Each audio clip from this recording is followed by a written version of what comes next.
Quels sont les 5 signes qui montrent que vous êtes réellement un prophète? Est-ce que vous croyez que vous êtes un prophète ou bien Dieu vous a appelé à être un prophète? Comment peut-on savoir qu'on est appelé dans le ministère prophétique? Je crois que par la grâce de Dieu, vous serez bénis, vous serez instruits. Raison pour laquelle, à tout à l'heure. Shalom.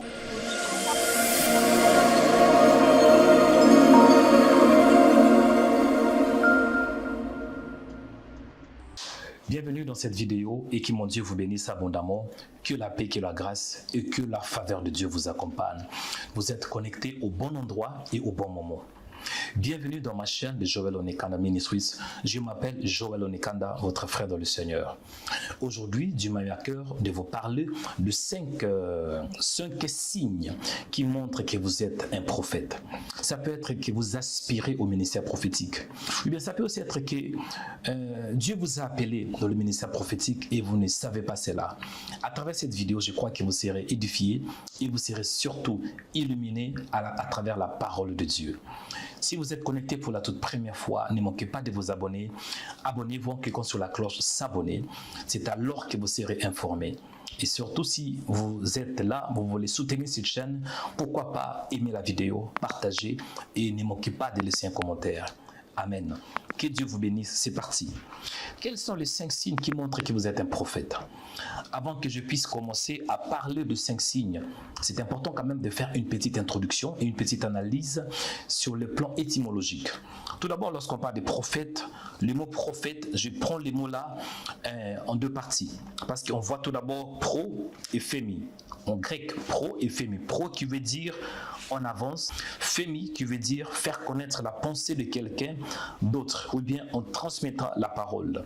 Cela veut dire, lorsqu'on parle d'un prophète, un prophète c'est un interprète. En d'autres termes, un prophète, il ne dit pas ses paroles, mais celles de Dieu. Il interprète la parole de Dieu. Un prophète, il transmet fidèlement la pensée de Dieu sans la diluer. Un prophète, il annonce à l'avance. Donc, un prophète, il interprète quoi? Il interprète la parole de Dieu. Et lorsqu'on parle de mot prophète, comprenez qu'en hébreu, il y a plusieurs termes qui parlent de prophète. Parmi les 3, voilà, les 3 qui sont plus communs, nous avons Nabi, nous avons Roé et nous avons Chosé, dont nous allons aussi parler plus tard. Lorsque nous parlons de Nabi, Nabi en réalité signifie porte-parole. Et lorsqu'on parle de prophète, c'est important de savoir situer, parce qu'il y a le prophète de l'Ancien Testament, il y a le prophète du Nouveau Testament. Bien aimé dans le Seigneur, dans l'Ancien Testament, bien dans l'Ancienne Alliance, on voit par exemple Moïse, on voit Abraham qui est aussi un prophète, on voit Samuel, on voit Élie, on voit Élisée, on voit en fait il y avait plusieurs prophètes, on voit aussi des prophètes qu'on appelle majeurs et des prophètes mineurs. Parmi les prophètes majeurs, nous avons Daniel, nous avons Jérémie, nous avons Ézéchiel, nous avons Isaïe et parmi les prophètes mineurs, nous avons Joël, nous avons Habakkuk, nous avons Zacharie. Donc, bien aimé dans le Seigneur, c'est important de savoir distinguer cela. Et le prophète dans l'Ancien Testament, lui, il était censé à prédire, il était censé d'annoncer en réalité aussi le Christ. On voit l'exemple du prophète majeur au nom d'Isaïe. Isaïe annonçait l'arrivée du Christ en disant, un enfant vous est né, un fils vous est donné, et la domination reposera sur son épaule. On voit aussi Moïse qui annonce aux enfants d'Israël en disant, Dieu va susciter un frère parmi vous, il vous parlera de sa part, écoutez-les.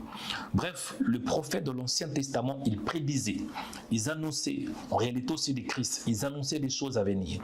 Et dans la Nouvelle Alliance, quand on parle des prophètes, comprenez que les prophètes de la Nouvelle Alliance sont censés à édifier, selon Éphésiens chapitre 4 verset 11, à édifier, à enseigner, afin de perfectionner le saint. Donc les prophètes de l'Ancien Testament, le rôle majeur, c'est tout d'abord d'enseigner, de perfectionner le peuple du Seigneur. Et parmi les prophètes dans le Nouveau Testament, nous voyons Agabus, nous voyons par exemple Jean-Baptiste, mais Jean-Baptiste était avant l'arrivée du Saint-Esprit. On voit Judas, on voit aussi Silas qui accompagnait l'apôtre Paul.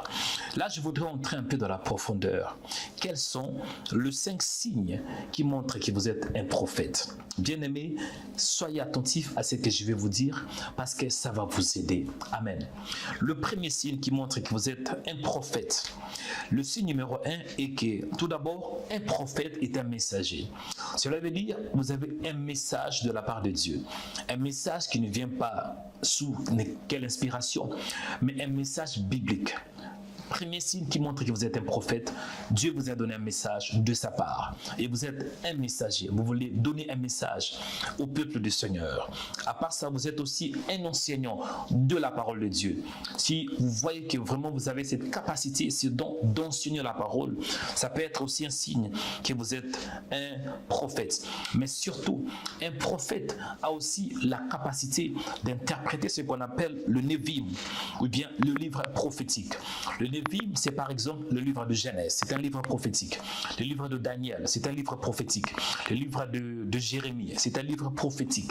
Le livre je peux dire peut-être Apocalypse. Ce sont des livres prophétiques qui permettent à un prophète de bien interpréter.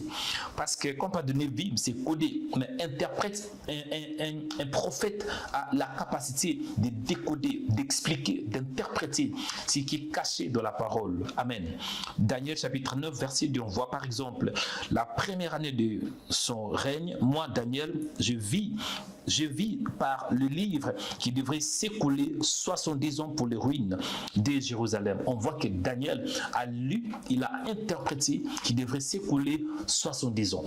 Donc un prophète, c'est un messager qui a la capacité d'enseigner, qui a aussi la capacité d'interpréter le Névim, d'interpréter le livre prophétique. Pourquoi? Parce qu'il a l'esprit des prophètes. Deuxième point, comment savoir que vous êtes un prophète? Le deuxième point, un prophète, c'est tout d'abord un homme de prière et d'intercession avec instance. Bien-aimé, la plupart des prophètes, ce sont des hommes qui prient. J'ai pu m'apprendre dans le livre de Jacques, chapitre 5, verset 17. Il est écrit, Élie est un homme de la même nature que nous. Il pria avec instance pour qu'il n'ait plus la pluie. Il ne tomba point de pluie sur la terre pendant 3 ans et 6 mois. Donc, Élie est un homme de prière. Même Moïse est un homme de prière. Bref, ce qui montre que vous êtes un prophète, cela veut dire que vous aurez le désir de prier, d'être tout près du Seigneur, d'avoir cette intimité avec le Seigneur, mais surtout d'intercéder pour les autres. Troisième point, comment savoir que vous êtes un prophète? Un prophète aime la solitude et pourquoi? Parce qu'il est souvent mal compris. Un prophète, c'est un homme qui aime la solitude. Pourquoi? Pour passer plus de temps avec le Seigneur. Je m'explique, on voit l'histoire de Moïse. Moïse est un homme qui aimait le Seigneur. Il passait beaucoup de temps avec le Seigneur. Parfois, il passa, on voit 40 jours dans la présence du Seigneur. Je vois par exemple dans le livre de l'Exode, chapitre 34, verset 28. Moïse demeura là avec l'Éternel pendant 40 jours et 40 nuits, sans manger ni boire. Et l'Éternel écrit sur le table les paroles de l'Alliance, les 10 commandements. Donc, un prophète, c'est un homme qui aime la solitude, afin de passer du temps avec le Seigneur. Et un prophète, il est aussi parfois rejeté. Donc, si vous n'aimez pas que les gens vous rejettent, c'est que vous n'avez pas cette capacité, vous n'avez pas ces dons. Mais par contre, si vous voyez que vous aimez la solitude, afin de passer du temps avec le Seigneur, c'est que vous êtes appelé dans un ministère prophétique. Quatrième point, comment savoir que vous êtes un prophète? Un prophète est un homme de vision et de prophétie. En d'autres termes, un prophète est un homme qui a l'habilité spirituelle de voir au-delà de ce qui est physique. Je m'explique. Daniel chapitre 10 verset 5. Il est écrit, j'ai levé les yeux et je regardais. Voici, il y avait un homme vêtu de lin, ayant sur le rein une ceinture d'or d'ophase. On voit dans Ézéchiel chapitre 37 verset 10, j'ai prophétisé selon l'ordre qu'il m'avait donné. Donc un prophète, c'est aussi quelqu'un qui voit au-delà. Ici, je ne parle pas de dons spirituels, mais je parle plus de dons ministériels, parce qu'il y a une différence entre le don spirituel et le don du ministère. Un prophète, il a l'esprit des prophètes, il a la capacité de voir comme un prophète, il a la capacité de parler sous l'inspiration de Dieu. Et parfois, lorsqu'il prophétise, il ne sait même pas qu'il prophétise. Pourquoi?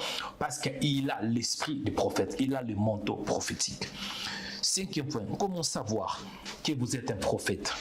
Un prophète, il dénonce le péché et l'injustice. On voit par exemple Jean-Baptiste dans Matthieu chapitre 3 verset 2. En ces temps-là, verset 1 pardon, en ces temps-là, parut Jean-Baptiste prêchant dans les déserts de Judée. Il disait, répentez-vous, car le royaume des cieux est proche. Un prophète dénonce le mal. Un prophète dénonce l'injustice. On voit l'exemple de Moïse. Avant même d'être appelé par le Seigneur, il était quelque part en Égypte. Il a vu qu'un Hébreu était maltraité par un Égyptien. Vu qu'il n'aimait pas l'injustice, il a pu intervenir. Il a tué l'Égyptien. Pourquoi? Parce qu'en lui, il y avait aussi cette capacité de ne pas aimer l'injustice, d'haïr la justice. C'est un homme juste. Bref, le cinquième point, un prophète, il dénonce le péché.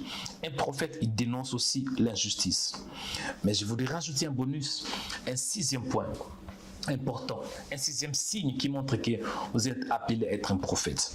Un prophète annonce le retour de Jésus. Un vrai prophète doit annoncer le retour du Christ.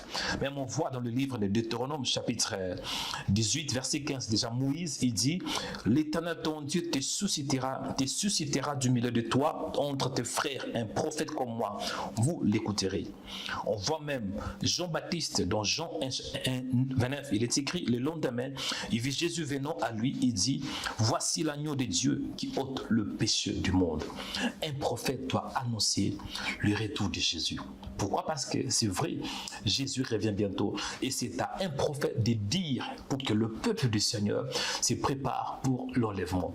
Voici un peu ce que Dieu m'a mis à cœur. Je vais parler de 6 points même, mais c'est 5 points majeurs. Le premier point, un prophète, c'est un messager de Dieu, un enseignant de la parole et un interprète de Névim. Voilà. Un prophète, c'est un homme de prière, un homme aussi qui intercède avec instance. Un prophète est un homme qui aime la solitude et qui aime aussi être avec le Seigneur. Un prophète est un homme de vision et de prophétie.